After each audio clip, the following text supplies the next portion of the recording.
Hi students, welcome to Valamai IAS Academy. இன்னைக்கு நம்ம இந்த செஷன்ல என்ன பார்க்க போறோம் அப்படின்னா டிஎன்பிஎஸ்சி ஜியோகிராஃபியோடைய ப்ரீவியஸ் இயர் क्वेश्चंस டிஸ்கஸ் பண்ண போறோம். ஆல்ரெடி நீங்க ஜியோகிராஃபி படிச்சிருந்தீங்க அப்படின்னா ஓகே. இது வரைக்கும் நீங்க படிக்கல அப்படின்னா நம்மளுடைய ப்ரீவியஸ் இயர் क्वेश्चन செஷன் வந்து உங்களுக்கு கண்டிப்பா ஹெல்ப்ஃபுல்லா இருக்கும். இந்த செஷனை பொறுத்த வரைக்கும் நம்ம எப்படி கொண்டுட்டு போக போறோம் அப்படின்னா நீங்க பின்னாடி ஸ்லைட்ல பார்த்துட்டு இருக்கிற மாதிரி geography PYQ discussion, content plus PYQs இப்படிதான் நம்மளுடைய இது கண்டென்ட் ஃபுல்லாகவே இருக்க போகுது. ஓகேவா? இந்த வீடியோ ஃபுல்லாகவே வந்து ஃபர்ஸ்ட் நமக்கு பிஒய்க்யூ இருக்கும். அந்த பிஒய்க்யூவை நான் வந்து எப்படி கொஷின் கேட்டிருக்காங்கிறத சொல்லுவேன். அந்த கொஷினுக்கு கீழே உங்களுக்கு அதுக்கான கண்டென்ட்டையும் டிஸ்பிளே பண்ணியிருப்பேன். ஸோ அதுக்கான என்ன டாபிக்ல இருந்து கேட்டிருக்காங்க அப்படிங்கிற கண்டென்ட்டும் உங்களுக்கு இருக்கும். ஸோ இது ரெண்டுத்தையும் நம்ம மெர்ஜ் பண்ணி தான் பார்க்க போறோம். ஸோ கண்டென்ட்டை பார்த்துட்டு அந்த கண்டென்ட்ல அது எதுக்கு அந்த கொஷினுக்கான பர்டிகுலர் ஆன்சரா இருக்கு அப்படிங்கிறதையும் நம்ம மேல ப்ரீவியஸ் இயர் கொஷின் பார்த்து டிஸ்கஸ் பண்ணுவோம். ஓகேவா? ஸோ இது வந்து நம்மளுடைய ஃபர்ஸ்ட் செஷன். இது இனிமே வந்து நம்மளுடைய சேனல்ல ஜியோகிராஃபி ரிலேட்டடா நிறைய கண்டென்ட் வந்து ப்ரீவியஸ் இயர் கொஷின் பேஸ் பண்ணி நம்ம கொடுக்க போறோம். ஜியோகிராஃபி 5 மார்க்ஸ் தானே அப்படின்னு சொல்லி நீங்க ஸ்கிப் பண்ணவே கூடாது. ஸோ கண்டிப்பா எல்லாமே each and every question from all subjects. So எல்லா சப்ஜெக்ட்ல இருக்கிற எல்லா டாபிக்குமே வந்து இம்பார்ட்டன்ட் தான். எதையுமே நம்ம வந்து நெக்லெக்ட் பண்ணக்கூடாது. சயின்ஸ் 5 கொஷின் இருக்கு, அதனால நான் வந்து நம்ம விட்டுறலாம் அப்படின்னு அதையும் விடக்கூடாது. அண்ட் அதே மாதிரி ஜியோகிராஃபியும் 5 கொஷின் தானே அப்படின்னு சொல்லிட்டு விட்டுறக்கூடாது. ஸோ எல்லா கொஷினுமே வந்து நமக்கு இம்பார்ட்டன்ட் தான் எக்ஸாம் பாயிண்ட் ஆஃப் வியூல. ஸோ வாங்க வீடியோக்குள்ள போகலாம். ஃபர்ஸ்ட் பாருங்க,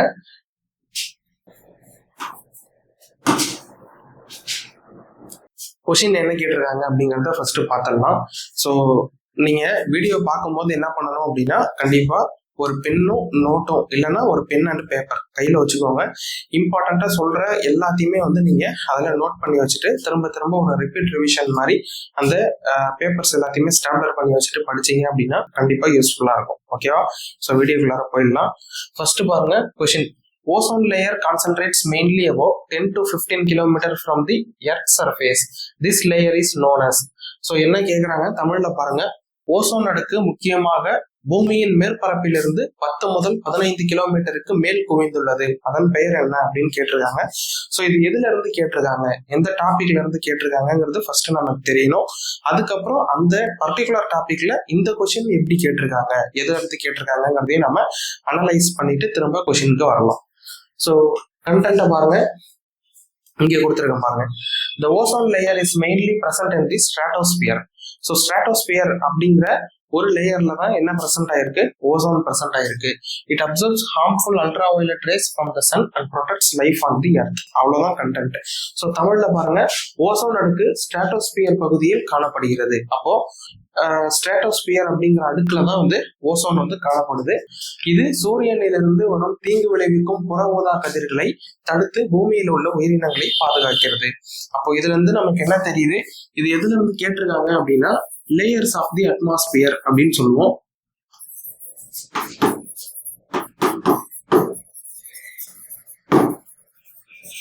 லேயர்ஸ் ஆஃப் தி அட்மாஸ்பியர் அப்படிங்கிற டாபிக்ல இருந்து இந்த கொஸ்டின் வந்து நமக்கு வந்திருக்கு. So layers of the atmosphere அப்படின்னா என்னென்ன லேயர்ஸ்லாம் இருக்கு அட்மாஸ்பியர்ல அப்படின்னா ஃபர்ஸ்ட் பாத்தீங்கன்னா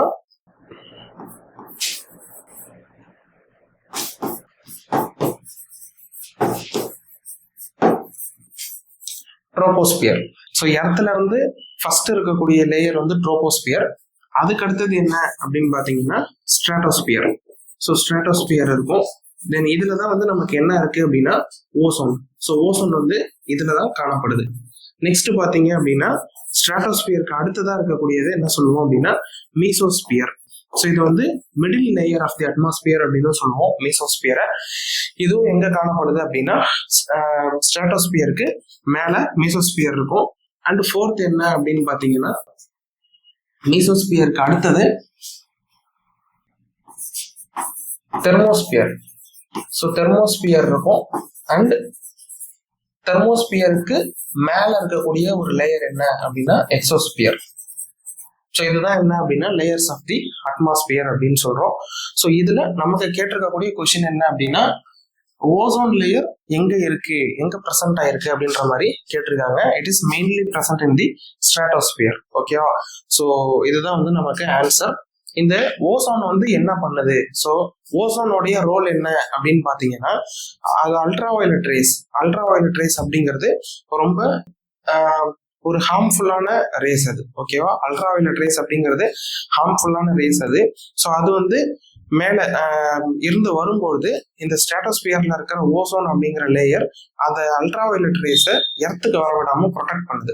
அப்படி ப்ரொடெக்ட் பண்ணும்போது என்ன ஆகும் அப்படின்னு பாத்தீங்கன்னா, ஸோ நமக்கு எந்த ஒரு பிரச்சனையுமே வராது, பாதிப்புமே வராது. சப்போஸ் அந்த ஓசோன் லேயரை தாண்டி அல்ட்ரா வயலட் ரேஸ் வந்து எர்த்துக்கு வருது அப்படின்னா, இங்க இடத்துல இருக்கக்கூடிய ஹியூமன் பீயிங்ஸான நமக்கும் சரி, பிளான்ஸ், அனிமல்ஸ் எல்லாருக்குமே வந்து பாதிப்பை ஏற்படுத்தும். ஹியூமன்ஸ்க்கு வந்து கேன்சர் வர வாய்ப்பு இருக்கு. அதே மாதிரி பிளான்ஸ்லாம் வந்து இறந்து போயிடும். அனிமல்ஸ்க்கு ஏதாவது சிக்கு வர்றதுக்கு வாய்ப்பு இருக்கு. இது போல அந்த அல்ட்ரா வயலட் ரேஸ் வந்து ஓசோனை தாண்டி எர்த்துக்கு வருது அப்படின்னா இந்த மாதிரியான ப்ராப்ளம்ஸ்லாம் ஹியூமன் பீயிங்ஸ் இல்ல, இடத்துல இருக்கக்கூடிய லிவிங் பீயிங்ஸ் எல்லாருக்குமே வந்து ஏதாவது ப்ராப்ளம் வந்து கிரியேட் பண்ணும். ஸோ அதனாலதான் வந்து இந்த ஓசோன் லேயர் அப்படிங்கிறது ஒரு முக்கியமான லேயரா நம்ம வந்து பாக்குறோம். ஓகேவா? எஸ்பெஷலி இது எங்க பிரசன்ட் ஆயிருக்கு அப்படின்னு பாத்தீங்கன்னா ஸ்ட்ராட்டோஸ்பியர். இப்போ கொஸ்டினுக்கு வாங்க. கொஸ்டின் என்ன கேட்டிருக்காங்க? Ozone layer concentrates mainly above 10 to 15 kilometre from the earth surface. This layer is known as. Ozone அடுக்கு முக்கியமாக பூமியின் மேற்பரப்பிலிருந்து 10 முதல் 15 கிலோமீட்டருக்கு மேல் குவிந்துள்ளது. அதன் பெயர் என்ன அப்படின்னு கேட்டிருக்காங்க. ஸோ நமக்கு ஆன்சர் தெரியும், இப்பதான் பார்த்துட்டு வந்தோம். ஆன்சர் என்ன? ஸ்ட்ராட்டோஸ்பியர் அப்படிங்கிறது ஆன்சர். ஸோ ட்ரோபோஸ்பியர் அப்படிங்கிறது என்ன? ட்ரோபோஸ்பியர் அப்படிங்கிறது இங்கதான் நம்ம வந்து வாழ்றோம். ஸோ வி லிவ், இங்கதான் நம்ம வந்து என்ன பண்றோம் அப்படின்னா இருக்கோம். ஓகேவா? ஸோ இங்கதான் வந்து நமக்கு என்ன ஆகும் அப்படின்னா கிளைமேட்டிக் சேஞ்சஸ் எல்லாம் நடக்கிறதெல்லாம் வந்து ட்ரோபோஸ்பியர்ல தான். மழை பெய்யறதா இருக்கட்டும், இடி இடிக்கிறது, மின்னல் மின்றது எல்லாமே எங்க நடக்கும் அப்படின்னா ட்ரோபோஸ்பியர்ல தான் நடக்கும். அடுத்தது ஸ்ட்ராட்டோஸ்பியர். ஸ்ட்ராட்டோஸ்பியர் அப்படிங்கிறது it is free from weather conditions. So இங்க வந்து என்ன அப்படின்னா எந்த ஒரு வெதர் கண்டிஷன்ஸுமே வந்து இருக்காது. மழை பெய்யறது, இடி இடிக்கிறது எதுவுமே வந்து நடக்காது. ஸோ அதனாலதான் நம்ம வந்து அங்க ஜெட் பிளேன்ஸ்லாம் வந்து பறக்குது. ஓகேவா? ஜெட் பிளேன்ஸ்லாம் வந்து இந்த ஸ்ட்ராட்டோஸ்பியர்ல தான் என்ன ஆகும் அப்படின்னா பறக்கும். ஸோ அதனாலதான் இதை நம்ம வந்து ஃப்ரீ ஃப்ரம் வெதர் அப்படின்னு சொல்றோம், வெதர் கண்டிஷன்ஸ். அடுத்தது மீசோஸ்பியர். மீசோஸ்பியர் அப்படின்றது என்னன்னா, ஸோ இந்த மெட்ராய்ட்ஸ் அப்படின்னு சொல்றோம்ல, எரிக்கற்கள்லாம் வந்து இங்கதான் வெடிக்கும். ஓகேவா? அந்த ஸ்பேஸ்ல இருந்து வரக்கூடிய எரிக்கற்கள்லாம் வந்து இங்கதான் வெடிச்சு செதறும். ஸோ அதுதான் நம்ம வந்து மீசோஸ்பியர் அப்படின்னு சொல்றோம். It is the middle layer of the atmosphere. அடுத்தது பாருங்க அயனோஸ்பியர். அயனோஸ்பியர் வந்து நம்ம என்ன சொல்லுவோம் அப்படின்னா it is also known as thermosphere. So thermosphere அப்படின்னு சொல்லுவோம். தெர்மோ அப்படின்னா என்னன்னா ஹீட் அப்படின்னு அர்த்தம். ஸோ தெர்மோ அப்படின்னா ஹீட் அப்படின்னு சொல்லுவோம். ஸோ இந்த தெர்மோஸ்பியர்ல டெம்பரேச்சர் எப்படி இருக்கும் அப்படின்னு பாத்தீங்கன்னா அரௌண்ட் 2000 டிகிரி செல்சியஸ் வரைக்குமே இருக்கும். ஸோ கிட்டத்தட்ட 2000 டிகிரி செல்சியஸ் வரைக்குமே அந்த ஹீட் அப்படிங்கிறது இருக்கும். ஏன் அப்படின்னு பாத்தீங்கன்னா அங்க அதாவது அந்த ஸ்பேஸ்ல இருந்து கொஞ்சம் கிட்டையே இருக்கக்கூடிய லேயர் அது. அதனால 2000 டிகிரி செல்சியஸ் வரைக்குமே அதுல அந்த ஹீட் அப்படிங்கிறது இருக்கும். அது போல அங்க இருக்கக்கூடிய இந்த தெர்மோஸ்பியர் இருக்கு இல்லையா, அந்த தெர்மோஸ்பியர்ல இருக்கக்கூடிய கேஸ் மாலிகுல்ஸ் என்ன பண்ணும் அப்படின்னா, அதாவது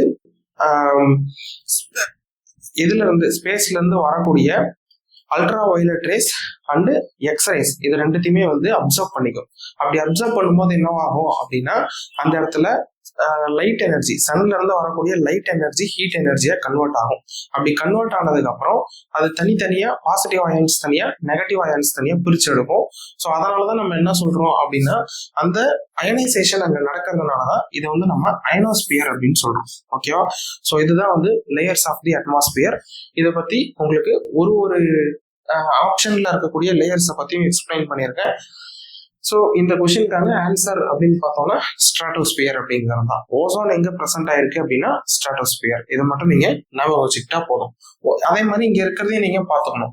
ozone layer concentrates mainly 10 to 15 kilometre from the earth surface. So earth சர்ஃபேஸ்ல இருந்து 10 to 15 கிலோமீட்டர்ல இருக்கு அப்படிங்கிறதையும் தெரிஞ்சுக்கோங்க. அடுத்தது next, a layer of loose heterogeneous material covering solid rockies. திடப்பாறையை பல்வேறு வகை பொருட்கள் சூழ்ந்து காணப்படுகின்றன. இழுக்கமான அடுக்கு எது அப்படின்னு கேட்டிருக்காங்க. ஸோ இது எதுல இருந்து கேட்டிருக்காங்க அப்படின்னா soil layers. So layer of the soil அப்படிங்கிற அந்த டாபிக்ல இருந்து கேட்டிருக்காங்க. வாங்க அதனுடைய கண்டென்ட்டை பார்த்துட்டு வந்துடலாம். Regolith is the loose layer of soil. So சாயில்ல இருக்கக்கூடிய ஒரு லூஸ் லேயர் தான் நம்ம என்ன சொல்றோம் அப்படின்னா ரெகோலித் அப்படின்னு சொல்றோம். Sand, dust and broken rock pieces that covers the hard rock beneath the earth surface. So earth surfaceல என்னென்னலாம் இருக்கு, அதாவது எர்த்தோடைய அடிமட்டத்துல நம்ம தோண்டணும் அப்படின்னா அதுல வந்து பெரிய அந்த பாறைகள் தான் இருக்கும். ஸோ அதுக்கு மேல இருக்கக்கூடிய ஒரு சர்ஃபேஸ் தான் என்ன அப்படின்னா ரெகோலித் சர்ஃபேஸ், ரெகோலித் லேயர் அப்படின்னு சொல்லுவோம். அந்த ரெகோலித் லேயர்ல என்ன இருக்கும் அப்படின்னு பாத்தீங்கன்னா soil, sand, dust and broken rock pieces. So இதுக்கு கீழே தான் வந்து பெட்ராக் லேயர் அப்படின்னு சொல்லுவோம். அதுலதான் வந்து நல்ல வலுவான பெரிய பெரிய பாறைகள்லாம் இருக்கும். அதுக்கு மேல இருக்கக்கூடிய இந்த ரெகோலித் லேயர்ல என்ன இருக்கும் அப்படின்னு பாத்தீங்கன்னா சின்ன சின்ன துகள்கள் மாதிரி, அதாவது உடஞ்சு போன ராக் பீசஸ், புரோக்கன் ராக் பீசஸ்லாம் வந்து இந்த ரெகோலித் லேயர்ல இருக்கும். கீழே பாருங்க, பூமியின் திடமான பாறையின் மேல் காணப்படும் மண், மணல், தூசி மற்றும் உடைந்த பாறை துண்டுகள் கலந்த தளர்வான அடுக்கு ரெகோலித் எனப்படும். ஸோ இதுதான் வந்து நம்ம என்ன சொல்றோம் அப்படின்னா ரெகோலித் அடுக்கு அப்படின்னு சொல்றோம். இப்போ பாருங்க, a layer of loose heterogeneous material covering solid rock. So இதுதான் வந்து நம்ம ரெகோலித் லேயர் அப்படின்னு சொல்றோம். திடப்பாறையை பல்வேறு வகை பொருட்கள் சூழ்ந்து காணப்படுகின்றன. அதில் இறுக்கமான அடுக்கு எது அப்படின்னா ரெகோலித் அடுக்கு அப்படிங்கறதான் சரியான விடை. ஸோ இதுக்கான கரெக்ட் ஆன்சர் ரெகோலித் லேயர் அப்படின்றது. நெக்ஸ்ட் வந்து தேர்ட் கொஸ்டின் போயிடலாம். அடுத்தது பாருங்க, natural satellite of earth is. புவியின் இயற்கையான துணைக்கோள் அப்படின்னு எதை சொல்றாங்க அப்படின்னா மூன் அப்படின்னு சொல்லியிருக்காங்க. ஸோ கண்டென்ட்டை பாருங்க. The moon is the Earth's only natural satellite. It revolves around the Earth and reflects sunlight.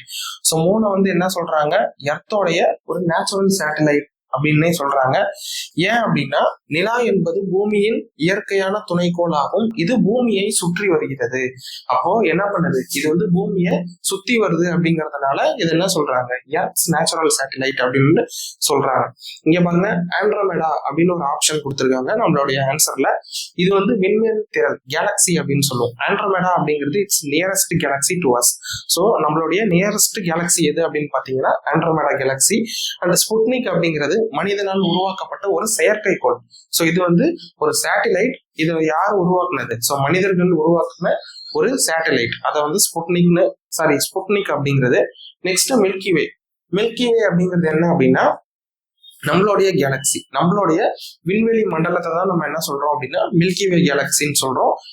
நம்மளுடைய நியர்பை கேலக்சி ஆண்ட்ரோமெடா கேலக்சி. இதை வந்து மறக்கக்கூடாது. இது நம்மளுடைய சயின்ஸ் புக்ல, ஸ்கூல் புக்ல ஒரு பாக்ஸ் கண்டென்ட்லயே கொடுத்துருப்பாங்க. ஓகேவா? ஸோ அந்த அளவுக்கு ஒரு ரொம்ப முக்கியமானது ஆண்ட்ரோமெடா கேலக்சி. அடுத்தது பாருங்க, மூன், பூமியின் இயற்கை துணைக்கோள். ஸோ இதான் நம்மளுடைய ஆன்சர். பூமியோடைய ஒரு இயற்கை துணைக்கோள், நேச்சுரல் சேட்டலைட் அப்படின்ட்டு எதை சொல்றோம், மூணு சொல்றோம். ஸோ அப்போ நம்மளுடைய ஆன்சர் என்னது, natural satellite of earth is moon அப்படிங்கிறது தான் கரெக்ட் ஆன்சர். நெக்ஸ்ட் பாருங்க, அடுத்த கொஸ்டின்.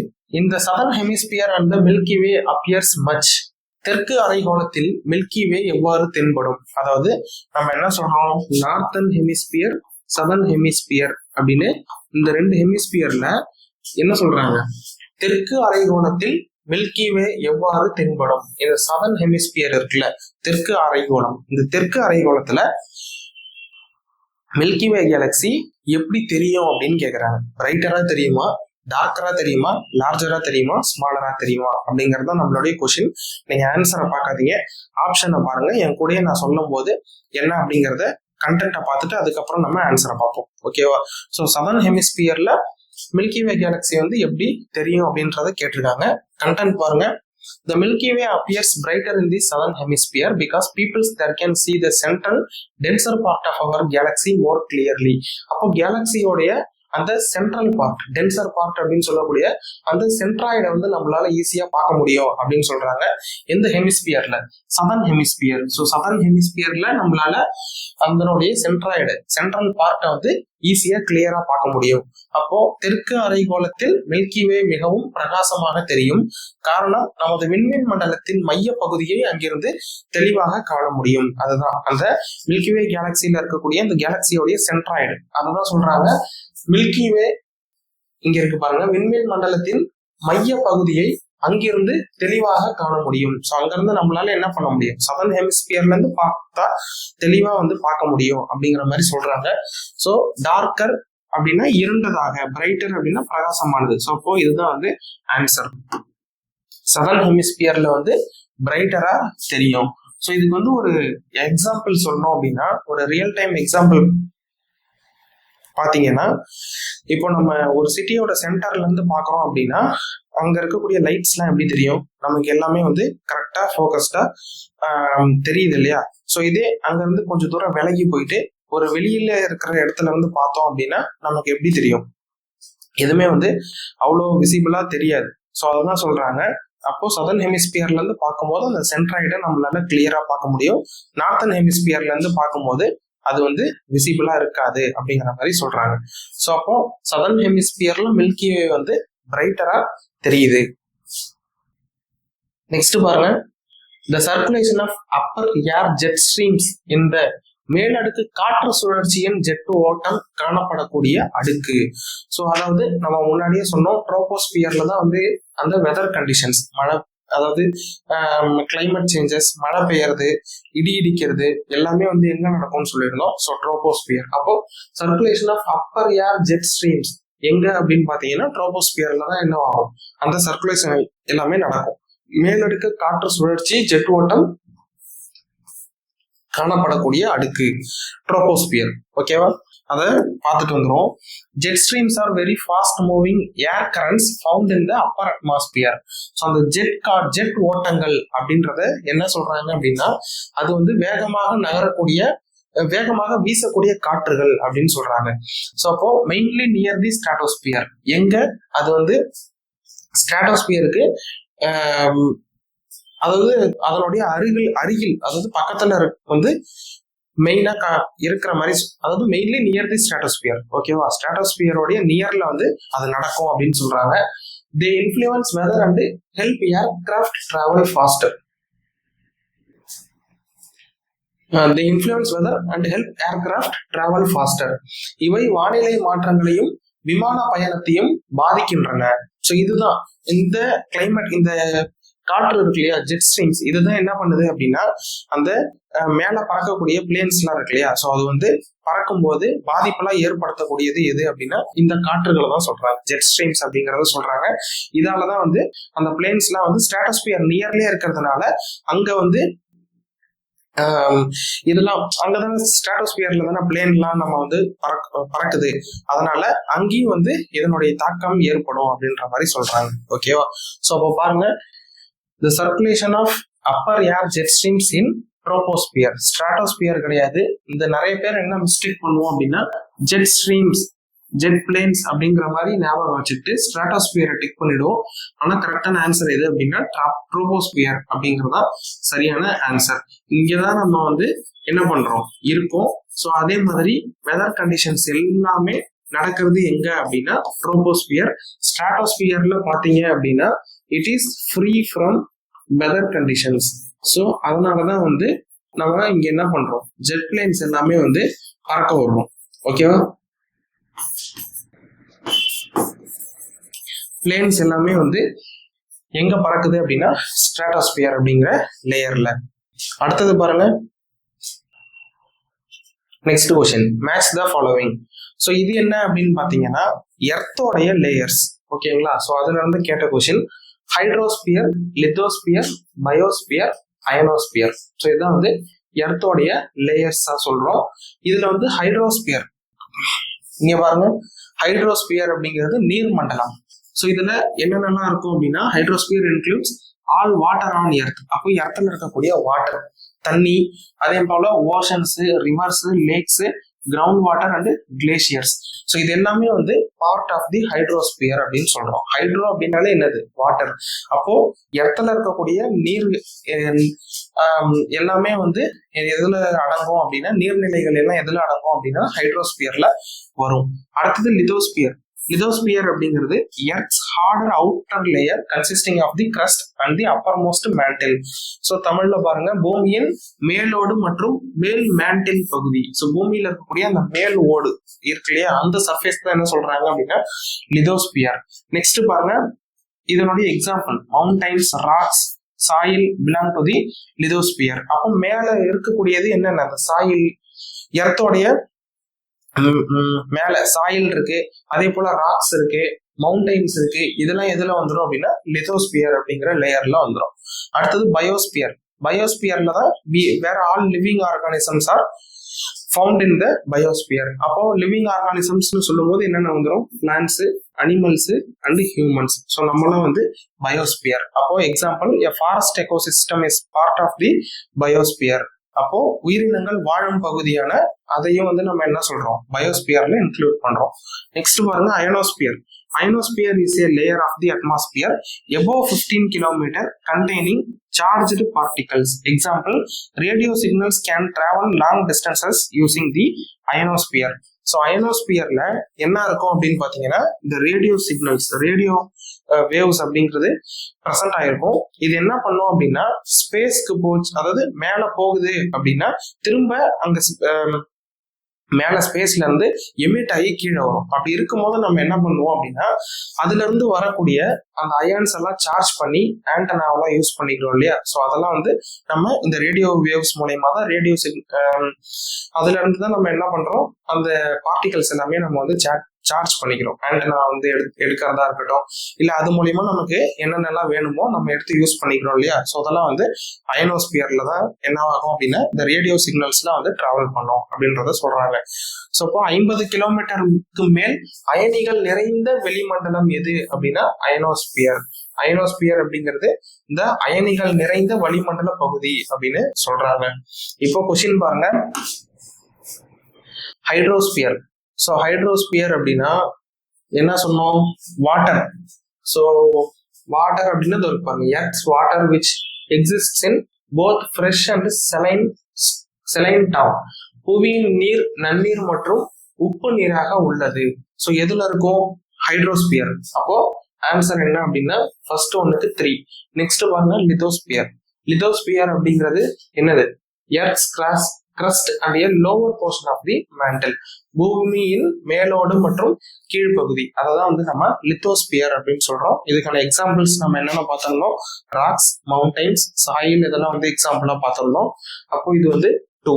நெக்ஸ்ட் என்ன அப்படின்னா பயோஸ்பியர். பயோஸ்பியர் அப்படிங்கிறது லிவிங் ஆர்கானிசம்ஸ் இருக்கக்கூடியது. அப்போ இங்க பாருங்க எங்க வரும் அப்படின்னா இதோ இருக்கு பாருங்க, நீர்மண்டலம், நிலமண்டலம் மற்றும் வளிமண்டலத்தின் உயிரின கூறுகள். ஸோ இதுதான் வந்து நமக்கு கீவேர்டு, இந்த உயிரின கூறுகள், லிவிங் ஆர்கானிசம்ஸ் லிவ் அப்படின்னு கொடுத்துருக்காங்க பாருங்க, அதுதானே பயோஸ்பியர். ஸோ அப்போ 1.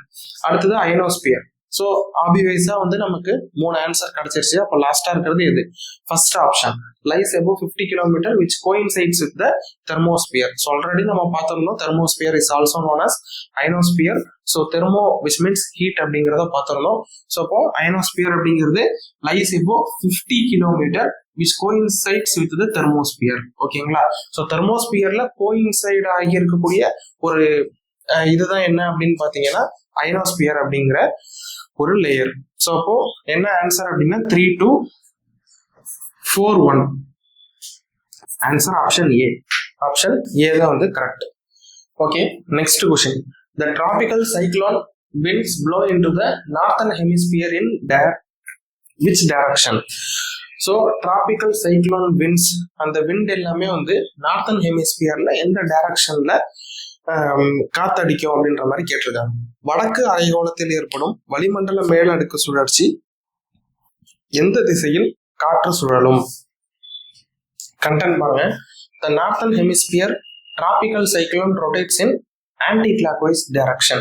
ஸோ அப்போ நார்த்தன் ஹெமிஸ்பியர்ல வந்து அந்த காத்து வந்து எந்த திசையில அடிக்கும் அப்படின்னு பாத்தீங்கன்னா ஆன்டி கிளாக்வைஸ் டைரக்ஷன் அப்படின்னு சொல்லியிருக்காங்க. This happens because of the Coriolis force. So Coriolis force அப்படின்னா என்னன்னா காத்து வந்து ஸ்ட்ரைட்டா ஒரு பிளேஸ்ல இருந்து இன்னொரு பிளேஸ்க்கு போகும்போது due to earth's rotation or due to earth spinning, அப்போ அந்த எர்த்தோடைய ஸ்பின்னிங் காரணமாக, எர்த்தோடைய ரொட்டேஷன் காரணமா அது வந்து கொஞ்சம் லைட்டா பெண்ட் ஆகி வளைஞ்சு போற மாதிரி இருக்கும். ஸோ அப்படி அது வந்து போகும்போது ரைட்ல போகுது அப்படின்னா அது என்ன சொல்றாங்க அப்படின்னா நார்த்தன் ஹெமிஸ்பியர். ஸோ இப்போ நார்த்தன் ஹெமிஸ்பியர்ல ஆன்டி கிளாக்வைஸ் டைரக்ஷன்லயும், சதர்ன் ஹெமிஸ்பியர்ல போகும்போது கிளாக்வைஸ் டைரக்ஷன்லயும் நமக்கு இருக்கிற மாதிரி தோணுது, அதாவது இருக்கும் அப்படின்ற மாதிரி சொல்றாங்க. ஓகேவா? So due to earth spinning, அந்த எர்த்தோடைய ரொட்டேஷன் காரணமா அந்த ஏர் வந்து ஒரு பிளேஸ்ல இருந்து இன்னொரு பிளேஸ்க்கு போகும்போது நார்த்தன் ஹெமிஸ்பியர்ல ஆன்டி கிளாக் வைஸ் டைரக்ஷன்ல காத்து அடிக்குது. அதே போல சதர்ன் ஹெமிஸ்பியர்ல கிளாக் வைஸ் டைரக்ஷன்ல ஏர் வந்து விண்டு வந்து ப்ளோ ஆகுது, ரொட்டேட் ஆகுது அப்படின்றத சொல்றாங்க. ஸோ அதுதான் வந்து கொரியாலிஸ் ஃபோர்ஸ் அப்படின்னு சொல்லுவோம். வடக்கு அரைக்கோளத்தில் உருவாகும் வெப்பமண்டல சூறாவளிகளில் காற்று எதிர்கடிகார சுற்று ஆன்டி கிளாக் வைஸ் திசையில் சுழலும். அதுதான். ஸோ ஆன்டி கிளாக் வைஸ்ல வந்து என்ன ஆகும் அப்படின்னா அந்த விண்டு வந்து ப்ளோ ஆகும். அடுத்தது பாருங்க, இதற்கு காரணம் கோரியாலிஸ் விசை, கொரியாலிஸ் ஃபோர்ஸ் ஆகும். ஸோ இதுக்கு வந்து என்ன ரீசன் சொல்றாங்க அப்படின்னா கொரியாலிஸ் ஃபோர்ஸ் அப்படின்னு சொல்றாங்க. when air travels from one place to another because of earth spinning. So earth வந்து ஸ்பின் ஆகிறதுனால அது எப்படி தெரியுது அப்படின்னா லைட்டா வந்து பெண்ட் ஆகி போற மாதிரி தெரியுது. நார்த்தன் ஹெமிஸ்பியர்ல அது ஆன்டி கிளாக் வைஸ் டைரக்ஷன்லயும், நெக்ஸ்ட் சதர்ன் ஹெமிஸ்பியர்ல வந்து கிளாக் வைஸ் டைரக்ஷன்லயும், கிளாக் வைஸ் ரொட்டேஷன்லயும் அந்த விண்டு வந்து ப்ளோ ஆகும் அப்படின்றத சொல்றாங்க. ஸோ இங்க பாருங்க, நார்த்தன் ஹெமிஸ்பியர் அப்படின்னா anticlockwise, southern hemisphere அப்படின்னா clockwise. So final answer என்ன அப்படின்னா ஆன்டி கிளாக் வைஸ், அதாவது எதிர் கடிகார சுற்று. ஸோ கடிகாரம் சுத்தும் போது எப்படி சுத்துது? இந்த திசையில வந்து சுத்துது. அப்போ எதிர் கடிகார சுற்று அப்படின்னா என்னது? இப்படி. ஸோ இப்படி காத்தடிக்கிறது தான் நம்ம என்ன சொல்றோம் அப்படின்னா ஆன்டி கிளாக் வைஸ் ரொட்டேஷன். அதுவும் எந்த இடத்துல, எந்த ஹெமிஸ்பியர் அப்படின்னு பாத்தீங்கன்னா especially in the northern hemisphere. So அப்போ ஆன்சர் பாருங்க, the tropical cyclone winds blow into the northern hemisphere in which direction அப்படின்னா ஆன்டி கிளாக் வைஸ் டைரக்ஷன். வடக்கு அரைக்கோளத்தில் ஏற்படும் வளிமண்டல மேலடுக்கு சுழற்சி எந்த திசையில் காற்று சுழலும் அப்படின்னா எதிர்கடிகார சுற்று. ஸோ அதுதான் நம்ம பார்த்தோம். இந்த மாதிரி எதிர்கடிகார சுற்றுல தான் வந்து அந்த காற்று சுழலும். Suppose if it is southern hemisphere அப்படின்னா இந்த மாதிரி. ஸோ சதர்ன், அதாவது clockwise direction, clockwise ரொட்டேஷன்ல வந்து யார் வந்து என்ன ஆகும் அப்படின்னா சைக்ளோனோடைய அந்த விண்டு வந்து ப்ளோ ஆகும். நெக்ஸ்ட் பாருங்க, the first satellite to enter into the sun's atmosphere. So சன்னோடைய அட்மாஸ்பியர்ல என்டர் ஆன ஃபர்ஸ்ட் சேட்டலைட் எது அப்படின்னு கேட்கறாங்க. சூரிய வளிமண்டலத்திற்குள் நுழைந்த முதல் செயற்கைக்கோள். கண்டென்ட்டை பார்க்கலாம் பாருங்க. பார்க்கர் சோலார் ப்ரோப் அப்படின்றதுதான் என்ன அப்படின்னா first satellite to enter into the sun's atmosphere. So ஒரு ரியல் லைஃப் எக்ஸாம்பிள் கொடுத்துருக்காங்க பாருங்க. Just like a scientist goes near a volcano to study it, Parker solar probe travels extremely close to the sun to collect information. So ஒரு scientist வந்து வல்கனோவுக்கு பக்கத்துல போயிட்டு அதை பத்தி study பண்ண போறாரு அப்படின்னா அதே போலதான். ஸோ அதை வந்து ஒரு எக்ஸாம்பிளா வச்சு சொல்றாங்க. அது போல இந்த பார்க்கர் சோலார் ப்ரோப் அப்படிங்கிற அந்த சேட்டலைட் வந்து என்ன பண்ணுது? ஸோ அந்த சயின்டிஸ்ட் மாதிரி சன் கிட்ட போயிட்டு அதுல இருக்கக்கூடிய இன்ஃபர்மேஷன்ஸ் எல்லாம் கலெக்ட் பண்ணி எக்ஸ்ட்ரீமா க்ளோஸ்ல போயிட்டு சன்னோடைய க்ளோஸ் எக்ஸ்ட்ரீம்ல போயிட்டு ஸ்டடி பண்ணி சில இன்ஃபர்மேஷன்ஸ் எல்லாம் கலெக்ட் பண்ணி கொண்டுட்டு வந்ததா சொல்றாங்க. ஓகேவா? அடுத்தது பாருங்க, பார்க்கர் சோலார் ப்ராப் என்பது சூரியனின் வெளிப்புற வளிமண்டலமான கொரோனா பகுதிக்குள் நுழைந்த முதல் விண்கலம் ஆகும். அப்போ அது வந்து எங்க நுழைஞ்சிருக்கு அப்படின்னு பாத்தீங்கன்னா சூரியனின் வெளிப்புற மண்டலம், அதை நம்ம என்ன சொல்றோம்? கொரோனா அப்படின்னு சொல்றோம். அதுக்குள்ள நுழைந்த ஒரு முதல் விண்கலம், சேட்டலைட் அப்படின்னு சொல்றோம். நெக்ஸ்ட் பாருங்க, இது எப்பொழுது ஏவப்பட்டது? எப்போ வந்து இது ஏவி இருக்காங்க அப்படின்னு பாத்தீங்கன்னா 2018ல நாசா மூலம் ஏவப்பட்ட ஒரு செயற்கைக்கோள். அடுத்தது உதாரணம், அதுதான் நம்ம மேல பார்த்ததுதான் இங்க தமிழ்லயும் இருக்கு. எரிமலைக்கு அருகில் சென்று ஆய்வு செய்வது போல ஒருத்தர் வந்து எரிமலைக்கு பக்கத்துல போயிட்டு ஆய்வு செய்ய போறாங்க அப்படின்னா அதே போலதான் அந்த பார்க்கர் சோலார் ப்ரோப் அப்படிங்கிற சேட்டலைட்டும் சூரியனுக்கு மிக அருகில் சென்று ஆய்வு செய்கிறது. அப்ப அதுக்கு சூரியனுக்கு பக்கத்துல போயிட்டு ஆய்வு செஞ்சிருக்கு. அந்த சேட்டலைட்டோடைய பேர் என்ன அப்படின்னு பாத்தீங்கன்னா Parker solar probe. Next sun plus first entry. இந்த மாதிரி நீங்க ஷார்ட்கட்டா கூட ஞாபகம் வச்சுக்கலாம். சன் பிளஸ் ஃபர்ஸ்ட் என்ட்ரி எது அப்படின்னா பார்க்கர் சோலார் ப்ரோப். ஸோ இதுதான் first to enter sons atmosphere. அப்போ சன்னோட அட்மாஸ்பியர்ல என்ட்ரான ஒரு ஃபர்ஸ்ட் சேட்டலைட் எது அப்படின்னா இந்த பார்க்கர் சோலார் ப்ரோப் அப்படிங்கிறது. அடுத்தது பாருங்க, which of the following planet rotates from east to west? So east to west ல rotate ஆகக்கூடிய பிளானட் எது அப்படின்னு கேட்டிருக்காங்க. 4 ஆப்ஷன் கொடுத்திருக்காங்க. கீழ்காண்பனவற்றுள் எந்த கிரகம் கிழக்கிலிருந்து மேற்கு நோக்கி சுற்றும். ஸோ அப்போ இது வந்து எதுல இருந்து நமக்கு கேட்டிருக்காங்க? Solar system. ஸோ சூரிய குடும்பத்துல அந்த பிளானட்ஸ் இருக்கு இல்லையா, பிளானட்ஸ்ல ஈஸ்ட் டு வெஸ்ட்ல ரொட்டேட் ஆகக்கூடிய பிளானட்டை பத்தி கேட்டிருக்காங்க. கீழ்காண்பனவற்றுள் எந்த கிரகம் கிழக்கிலிருந்து மேற்கு நோக்கி சுற்றும்? ஸோ கண்டென்ட் பாருங்க, வீனஸ். ஸோ வீனஸ் தான் வந்து ஆப்போசிட் டைரக்ஷன்ல ஈஸ்ட் டு வெஸ்ட்ல வந்து ரொட்டேட் ஆகுது. அப்போ மோஸ்டா இருக்கக்கூடிய பிளானட்ஸ் எல்லாமே எப்படி ரொட்டேட் ஆகும் அப்படின்னா இடத்துல வெஸ்ட் டு ஈஸ்ட்ல தான் வந்து ரொட்டேட் ஆகிட்டு இருக்கும். அதாவது வீனஸ் வந்து என்ன சொல்றாங்க அப்படின்னா ஆப்போசிட் டைரக்ஷன்ல ரொட்டேட் ஆகும், ஈஸ்ட் டு வெஸ்ட்ல அது ரொட்டேட் ஆகும். அதே போல this is called retrograde rotation அப்படின்னு சொல்றாங்க. அது வந்து ரெட்ரோகிரேட் ரொட்டேஷன் அப்படின்னு வந்து சொல்றாங்க. அந்த ரொட்டேஷன் ஆப்போசிட் டைரக்ஷன்ல அது சுத்துது இல்ல, அதை வந்து ரெட்ரோகிரேட் ரொட்டேஷன் அப்படின்னு சொல்றாங்க. அண்ட் இன்னொரு இம்பார்ட்டன்டான விஷயம் என்ன அப்படின்னா, அதே மாதிரி யுரேனஸ் இருக்குல்ல, ஸோ யுரேனஸும் வந்து சிமிலர் டு வீனஸ் மாதிரியே வந்து அதுவும் ஆப்போசிட் டைரக்ஷன்ல ரொட்டேட் ஆகும் அப்படின்னு தான் சொல்றாங்க. ஸோ இங்க இருக்கு பாருங்க, Uranus also has an unusual rotation. So நார்மலா எல்லா பிளானட்டும் வெஸ்ட் டு ஈஸ்ட்ல சில பிளானட்ஸ் வந்து most of the planets rotate ஆகிற மாதிரி இல்லாம யுரேனஸும் வந்து ஒரு அன்யூஷுவல் ரொட்டேஷன்ல தான் வந்து சுத்திட்டு இருக்கு. But among the given options the correct answer is Venus. நமக்கு கொடுத்திருக்கிற ஆப்ஷன் படி வீனஸ் தான் வந்து வச்சிருக்காங்க. ஸோ அதனால கரெக்ட் ஆன்சர் என்ன அப்படின்னா Venus. So Venus is unique. இப்படி கூட நீங்க வந்து ஞாபகம் வச்சுக்கலாம். ஓகேவா? ஸோ எர்த் பாத்தீங்க அப்படின்னா west to east, Mars west to east, Jupiter west to east, Venus வந்து ஈஸ்ட் டு வெஸ்ட். ஓகேவா? அதே போல நம்ம நெக்ஸ்ட் ஞாபகம் வச்சுக்க வேண்டியது Uranus. So Uranus is also having the unusual rotation. So இப்போ ஆன்சர் பார்த்தோம்னா இதுக்கான ஆன்சர் என்ன அப்படின்னு பாத்தீங்கன்னா வீனஸ் அப்படிங்கிறது சரியான விடை. ஸோ இதெல்லாம் வந்து என்னது, வெஸ்ட் டு ஈஸ்ட், இது மட்டும் ஈஸ்ட் டு வெஸ்ட். நெக்ஸ்ட் பாருங்க, அடுத்த கொஸ்டின் அசர்ஷன் ரீசன். நம்மளுடைய ரீசன்ட் டிஎன்பிஎஸ்சி பேட்டர்ன் வந்து எப்படி இருக்கு? அசர்ஷன் ரீசன்ல தான் நிறைய கொஸ்டின்ஸ் இருக்கும். ஸோ அதுபடி ஒரு கொஸ்டின் கேட்டிருக்காங்க, என்னன்றத பாருங்க. A galaxy is a system of billions of stars, stellar remnants, interstellar gas, dust and dark matter.